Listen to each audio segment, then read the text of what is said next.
Hello বন্ধুরা, আজকে আমি আপনাদের সাথে শেয়ার করতে যাচ্ছি আমাদের রংপুরের সাতমান হোটেলে কাটানো 3 দিন 2 রাতের অভিজ্ঞতা। সত্যি বলতে কি, এই সময়টা ছিল একদম অসাধারণ। পরিষ্কার, আরামদায়ক এবং শান্ত পরিবেশে কাটানো এক সুন্দর মুহূর্ত। হোটেলের বাহিরে পরিবেশটি সত্যি মনোমুগ্ধকর।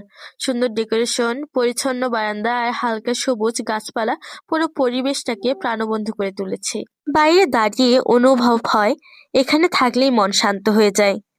রুমগুলো ছিল চমৎকার, পরিষ্কার, আরামদায়ক এবং যথেষ্ট বড়। বেডগুলো একদম আরামদায়ক। একবার শুয়ে পড়লেই স্বাচ্ছন্দ্যে ঘুম আসে। রুমে পর্যাপ্ত আলো বাতাস ছিল, আর এসি থাকায় গরম বা ঠান্ডা উভয় সময়ে আরামদায়ক অনুভূত হয়েছে। সবচেয়ে ভালো লাগার বিষয় হলো গরম পানির সুবিধা, যা পুরো অভিজ্ঞতাকে আরো নিখুঁত করেছে। স্টাফদের ব্যবহার ছিল সত্যিই প্রশংসনীয়।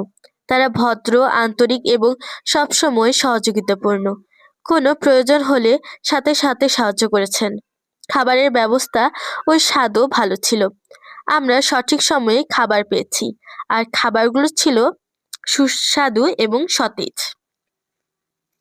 সব মিলিয়ে হোটেলের পরিবেশ, রুমের আরামদায়কতা, খাবারের ব্যবস্থা এবং স্টাফদের আন্তরিকতা সবকিছুই সত্যি চমৎকার ছিল। আমরা 3 দিন 2 রাত এখানে কাটিয়েছি একদম স্বাচ্ছন্দ্য ও হাসির সাথে। এমন পরিবেশে সময় কাটানো একদম প্রশান্তি দেয়, যা ভ্রমণের ক্লান্তি একেবারেই দূর করে। সাদমান হোটেলে আমাদের সময়টা সত্যিই অসাধারণ কেটেছে। এখানে সবকিছুই সুন্দরভাবে সাজানো। পরিবেশ, রুম, সার্ভিস, খাবার সব মিলিয়ে। যদি রংপুরে আরামদায়ক, শান্ত এবং সুন্দর পরিবেশে থাকতে চান, তাহলে সাদমান হোটেল নিঃসন্দেহে একটি ভালো জায়গা। ধন্যবাদ সবাইকে ভিডিওটি এতক্ষণ পর্যন্ত দেখার জন্য। আপনি যদি আরো এই ধরনের ভ্রমণের অভিজ্ঞতা জানতে চান, তাহলে অবশ্যই লাইক এবং আমাদের পাশে থাকবেন এবং আমাদের পেজটিকে ফলো করে দিবেন। আল্লাহ হাফেজ।